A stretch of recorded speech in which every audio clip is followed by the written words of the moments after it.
C'est l'histoire d'un petit billet oublié au fond d'une poche. Il y a 4 ans, lors d'une précédente enquête, j'ai changé quelques euros contre du bitcoin, une monnaie virtuelle à laquelle personne ne croyait. L'histoire aurait pu s'arrêter là, jusqu'à ce que je découvre, au cœur du Sentier à Paris, la maison du bitcoin, cette banque d'un nouveau genre. Le bitcoin a désormais pignon sur rue. Bonjour. Bonjour monsieur. Je viens vous voir parce que j'ai acheté un petit peu de bitcoin en 2013 et je voudrais aujourd'hui faire une vente retirée en euros. D'accord. C'est 0,14 bitcoin. 0,14, d'accord. Je vais juste prendre votre pièce d'identité s'il vous plaît, merci. 0,14 bitcoin. À l'époque, cela représentait 11 euros. Tenez pour le passeport. Merci. Donc on vend la totalité du portefeuille? La totalité. D'accord. Ça va vous faire 411,16. 411,16 euros. Dans le jargon des traders, on appelle ça faire un x40. D'accord. Félicitations monsieur. Merci beaucoup. Je vous en prie. Au revoir. Bonne journée, au revoir. Sauf qu'à Wall Street ou dans la City de Londres, Only passport, no card. rares sont les investissements qui permettent de multiplier par 40 une mise initiale en si peu de temps. Vous avez juste en fait à cliquer sur virement. À la maison du Bitcoin, c'est jackpot tous les jours pour les clients. Vous les avez achetés à combien ceux-là Ça venait à peine de franchir la barre des 500. Et là, on est à 3000 $, je crois. 2000 et quelques. 3950. Voilà. Ah oui. On a pu valider sur le Bitcoin. C'est d'accord. Ok. On a l'histoire d'un client qui est arrivé et il était là. Bon, à combien est le Bitcoin aujourd'hui 200, 300, c'est ça Non, il est à 3000. Il était à 3600, c'était il y a un mois et demi. Il avait genre 306 Bitcoins, quelque chose comme ça. Ce qui représente un peu plus d'1 million d'euros. Voilà, ça peut arriver. Le Bitcoin, la ruée vers l'or, version 21e siècle. Un succès bâti sur les cendres d'un des plus gros cataclysmes financiers. Bonsoir et bienvenue à tous. C'est un coup de tonnerre dans le monde économique. En 2008, la banqueroute de Lehman Brothers amorce une crise économique planétaire. La 4e banque d'affaires américaine est en faillite. Sans attendre, des employés viennent vider leurs bureaux. Quelques mois plus tard, un mystérieux Satoshi Nakamoto apparaît sur Internet. Derrière ce pseudo, un génie de l'informatique. Il vient de créer le Bitcoin. Une monnaie virtuelle indépendante de tout gouvernement et de toute banque centrale.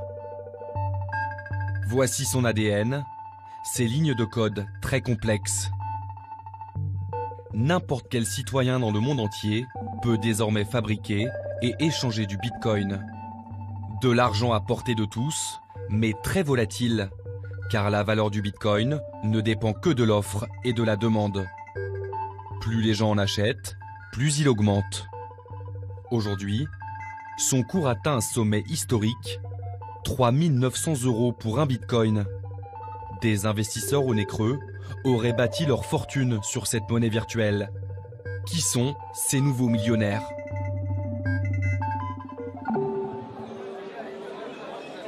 Ce bar parisien est devenu leur QG.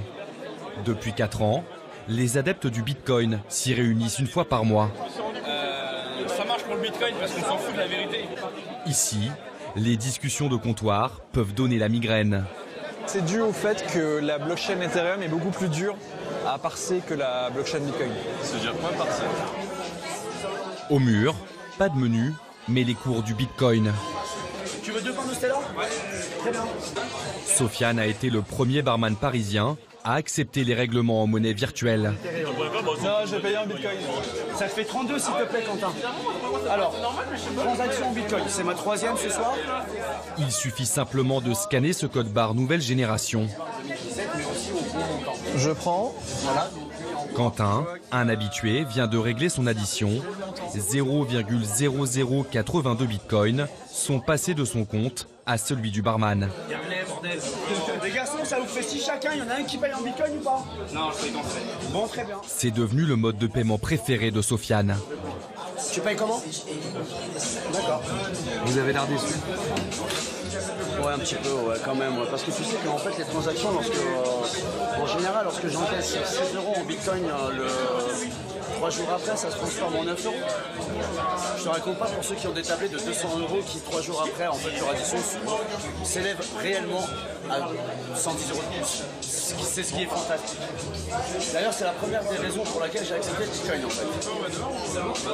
C'était il y a 4 ans, à une époque où un Morito se vendait un quart de Bitcoin. Près de 1000 € aujourd'hui. Sachant que j'ai gardé tous les bitcoins que j'ai encaissés depuis janvier 2013, depuis l'année 2013. Donc je les ai vraiment tous gardés. Donc ça veut dire qu'aujourd'hui... Je suis très heureux. Avis aux amatrices, jeunes millionnaires en action. Les bitcoins millionnaires, des hommes jeunes pour la plupart, passés des jeux vidéo à la finance. Acheter et revendre, acheter et revendre. Aujourd'hui, ça fait plus partie que du monde des traders. Aujourd'hui, on trade tous, même la France d'en bas. Et je rends pas la monnaie en bitcoin. Des geeks reconvertis en traders autodidactes, prêts à lâcher leur boulot pour faire fructifier leur portefeuille de bitcoin. Il y a 3 ans, Quentin a démissionné de son poste d'ingénieur. À 29 ans, sa fortune en bitcoin s'élèverait à plusieurs centaines de milliers d'euros. Oui, ici, c'est chez moi, c'est mon appartement depuis quelques années maintenant. Vous voyez, il y a quelques petits trucs bitcoin parce que j'ai tendance à collectionner un peu ce que j'apprécie. Riche en bitcoin, mais pas en euros. Quentin est toujours locataire de ce studio de 29 mètres carrés. Je peux pas prendre d'appartement plus grand avec mes bitcoins parce que les agences demandent un salaire. Et le bitcoin n'est pas un salaire. Quentin a monté une petite start-up qui lui assure un revenu minimum. Mais son job le plus lucratif, il l'exerce depuis son salon, transformé en salle de marché. Aujourd'hui, ça bouge pas trop. On a des cours assez stables. Depuis 2 ans, d'autres devises inspirées du bitcoin, comme PP Cash, Dash ou Doge, se multiplient sur Internet. Quentin est devenu trader en monnaie virtuelle. Il y a énormément de crypto-monnaies. En fait, là, on a un site qui a référencé 1128 crypto-monnaies. Avec mes bitcoins, je vais acheter une autre crypto-monnaie. Le principe du trading, c'est assez simple. C'est d'acheter bas et revendre haut. J'essaye d'en acheter le plus possible actuellement, dans l'idée qu'une fois que les gens vont comprendre l'intérêt de cette crypto-monnaie, le cours augmente fortement. Certains spéculent à domicile, d'autres ont opté pour une stratégie encore plus payante pour faire fortune, fabriquer des bitcoins.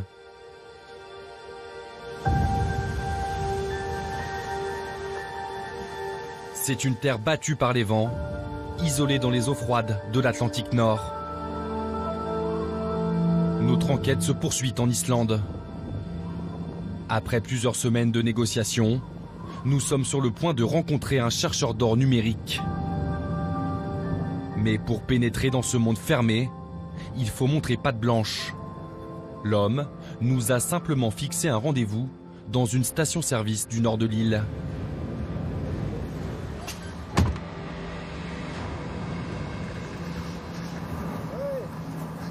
Bonjour. I'm Thomas. Suivez-moi, je vais vous montrer mon endroit secret. Thank you. Marco Krohn est un ancien banquier allemand, aujourd'hui à la tête d'une multinationale. Il nous conduit dans le centre névralgique de son entreprise. Un endroit isolé dans la campagne islandaise, ultra sécurisé.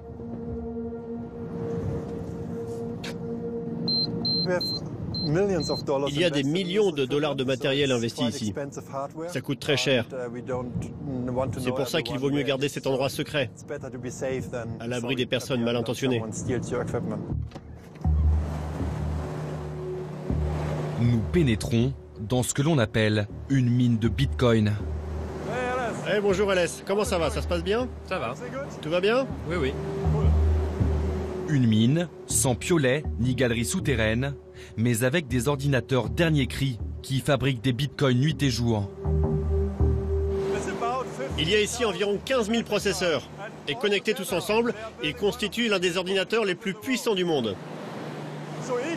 Chacune de ces machines produit des monnaies virtuelles. Nous fabriquons de l'argent. Créer des bitcoins, c'est résoudre un problème mathématique complexe énoncé par le code informatique initial.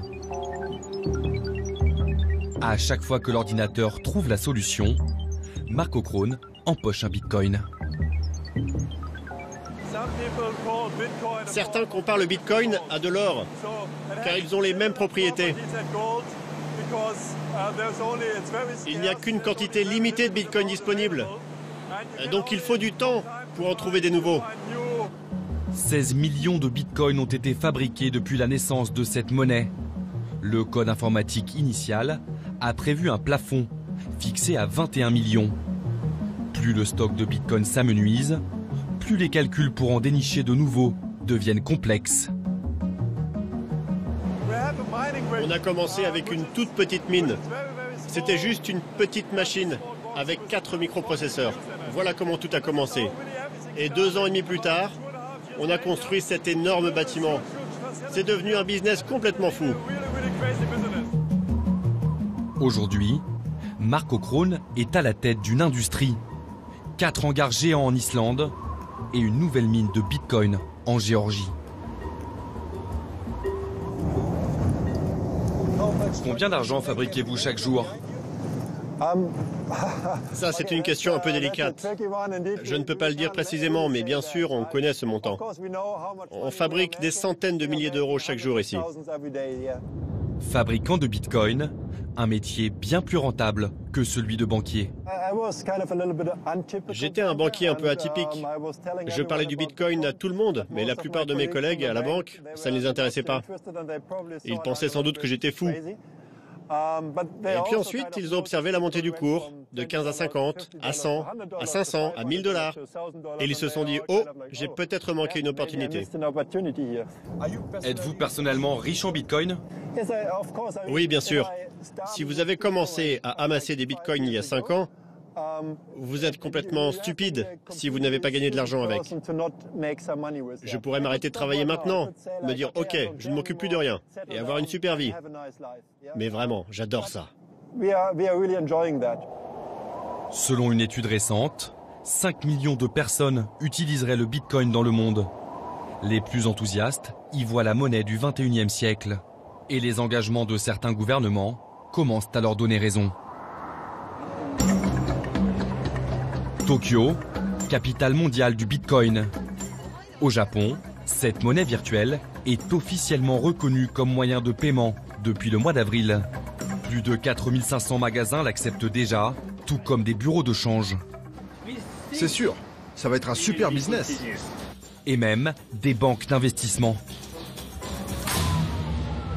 Shibuya, le cœur palpitant de la ville la plus peuplée au monde.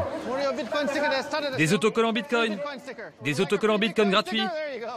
L'emplacement rêvé pour n'importe quel bonimenteur. C'est quoi le Bitcoin? Va sur le site, regarde et fais-toi plaisir. Voici Roger Ver, l'homme qui évangélise les foules, le prêcheur du Bitcoin. Depuis quelques années, on m'appelle Bitcoin Jesus. Mais je ne crois pas en Dieu. Je crois juste aux mathématiques et c'est l'essence du Bitcoin. Né en Californie, installé au Japon depuis 11 ans, Roger Ver vit et respire Bitcoin. J'adore parler aux gens du Bitcoin. Je pourrais le faire jour et nuit. Le seul problème, c'est que chaque soir, je suis fatigué. J'ai besoin de mes 7 heures de sommeil. Bitcoin Jesus a des allures d'étudiant un peu fauché. Pourtant, sa fortune est estimée à 52 millions de dollars. Il est classé 3e au rang des Bitcoin millionnaires. Sur Internet, nous voici dans mon salon à Tokyo. On le voit flirter avec les nuages dans son appartement ou afficher sa Lamborghini aux couleurs de la devise emblématique.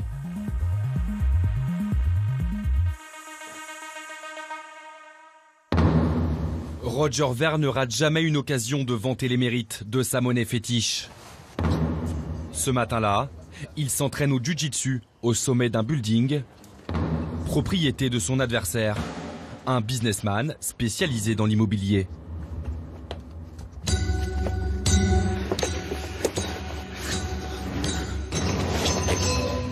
Il a une super garde. Je passe un sale moment. Ce patron s'est laissé envoûter par Bitcoin Jesus. Transaction quasi immédiate, sécurisée et sans frais bancaires. Les arguments ont fait mouche. Il a eu la patience de m'expliquer le Bitcoin tellement de fois, j'y connaissais rien. Et il a réussi à vous convaincre? Oh oui, complètement. Pour moi, c'est l'avenir. Il n'y a aucun doute là-dessus.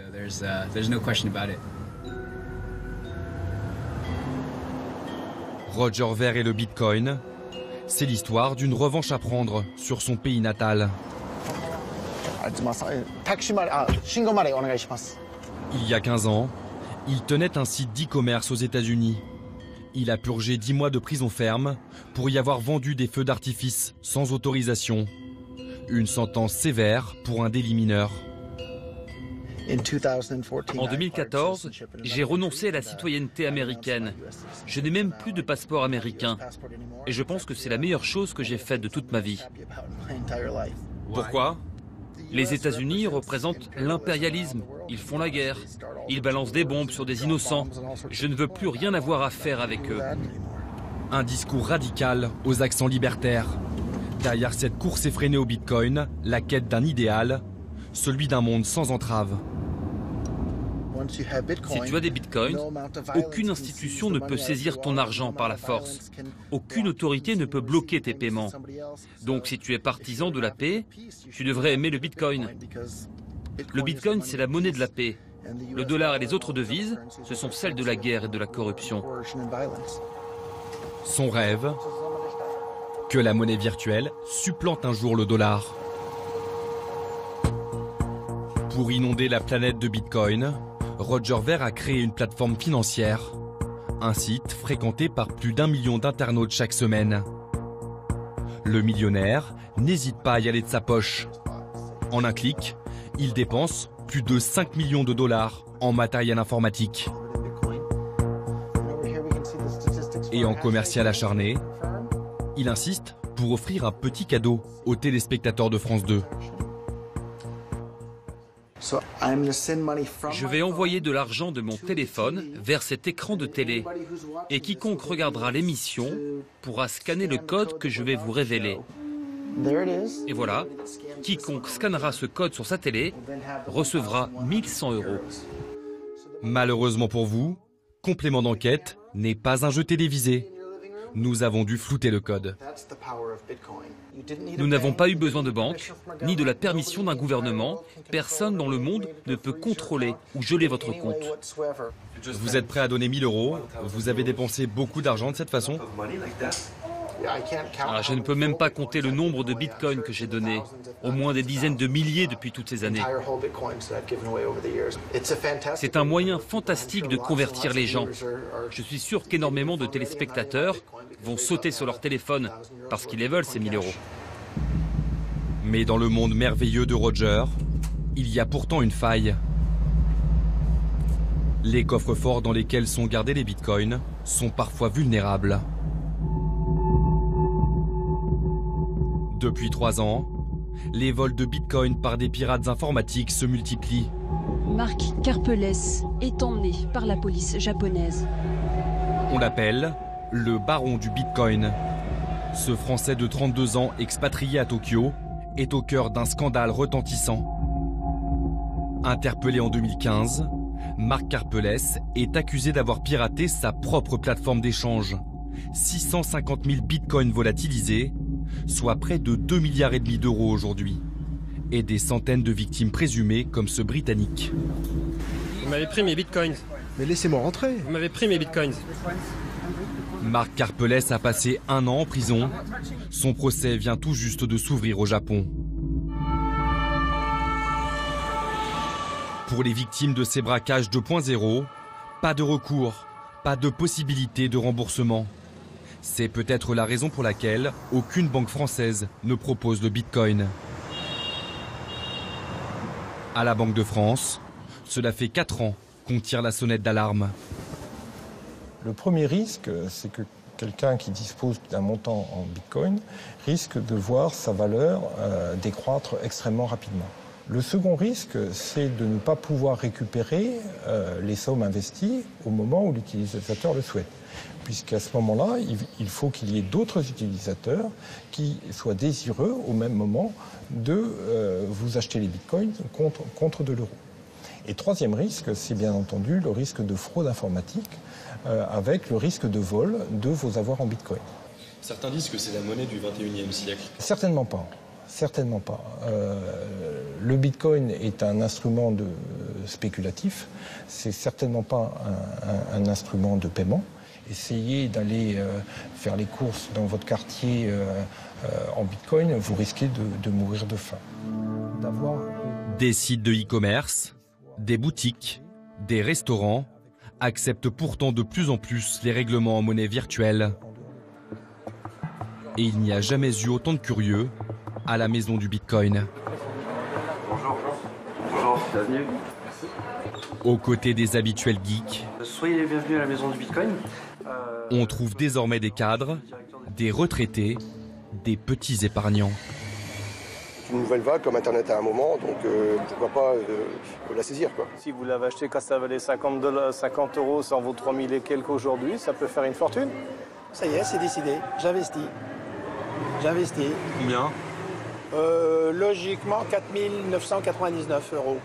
On m'a parlé de 100 000 € dans 10 ans, donc on ne sait jamais, oui.